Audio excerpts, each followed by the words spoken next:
Hey guys, Viz here. In this video we're going to be looking at Astellarn, which is the first boss in the Dragonkin Laboratory. I like to call Astellarn the RNG dragon.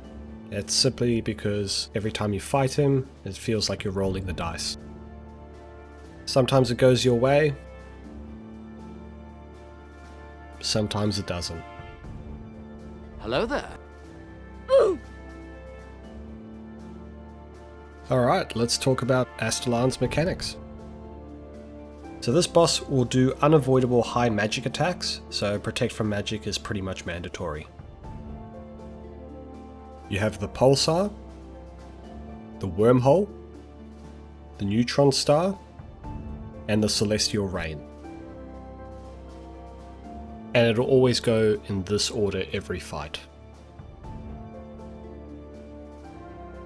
So the pulsar will appear, it'll do damage to you each time it pulses, it's kind of in the name, and this damage is multiplied by how many people are present.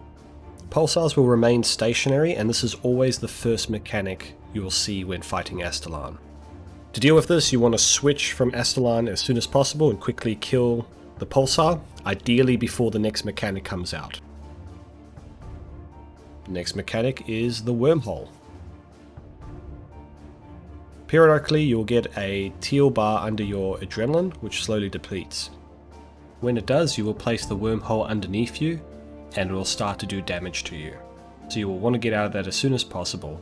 In a team environment, only one person will get this mechanic, so you will have to coordinate amongst your team who has the timer for the wormhole.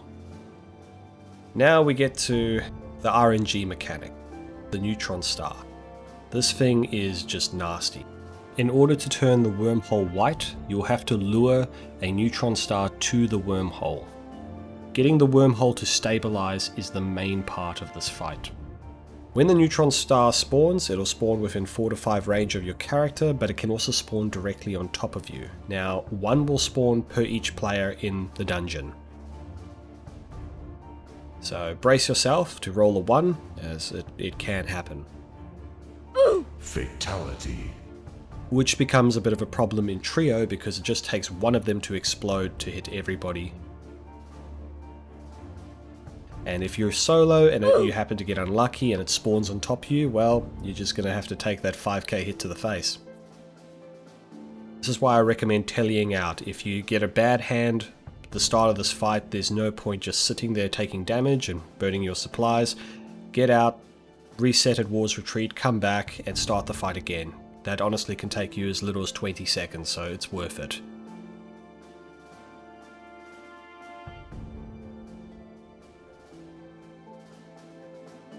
And finally we have the last mechanic, Celestial Rain. Now this mechanic tends to make the arena look quite busy, which is a little bit distracting because it is quite colourful. Simply put, you don't want to stand in it. Initially it won't do much damage, but it ramps up over time. And before you know it, it can be ticking you for 550 damage, typeless. Not worth standing in it, so try to avoid it at all costs. The way Celestial Rain spreads out in the arena is if you were to cut the arena into 4 quadrants, the Celestial Rain will inhabit one of those quadrants at any given time. So you want to consider this when placing your wormhole. It's better to place your wormhole between 2 quadrants than put it in 1 quadrant in case the Celestial Rain falls in that quadrant. Unfortunately, there is a lot of unavoidable damage in fighting Astellarn. You'll definitely want to be using Protect from Magic against him, otherwise his auto attacks can be as high as 3.5k. If you're trying to learn Astellarn, I suggest focusing on dealing damage and just watching where your character is. Don't worry about any external factors, just bring a familiar with lots of food and just tank it out and get used to the mechanics. It's always going to do the 1, 2, 3, so pulsar, wormhole, neutron star. Rinse and repeat. And don't be afraid to telly out. It's easier to reset and have another go with this boss than a lot of the others. Alright, time to actually look at a fight. I like to start the fight with a Disruption Shield and a Vengeance, and to actually initiate the fight I cast Vulnerability on the boss. This tends to be a reasonably short fight, so you do get a lot out of casting vulnerability on Astellarn. And ideally I aim to complete Astellarn in one rotation. So once the pulsar spawns, we're going to switch to the pulsar and quickly kill that.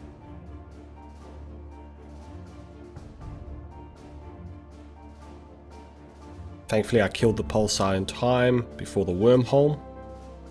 I placed the wormhole as close to the boss.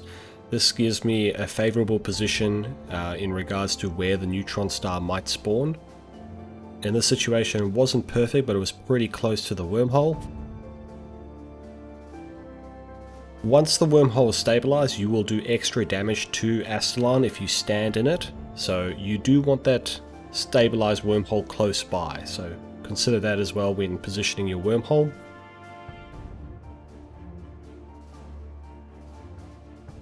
Something else to consider though, if you're fighting Astellarn and it's taking longer or taking quite a few rotations, you can use devotion just before you finish off one of the pulsars. This will add an additional 5 seconds to your devotion. So that can minimize the damage from Astellarn, which might save you a few food and just help you last a bit longer. Well, that's it for this video. Thanks for watching, I hope it's helped. If you haven't tried killing Astellarn yet, please give it a go and let me know in the comments down below how that went. And I'll see you in the next one.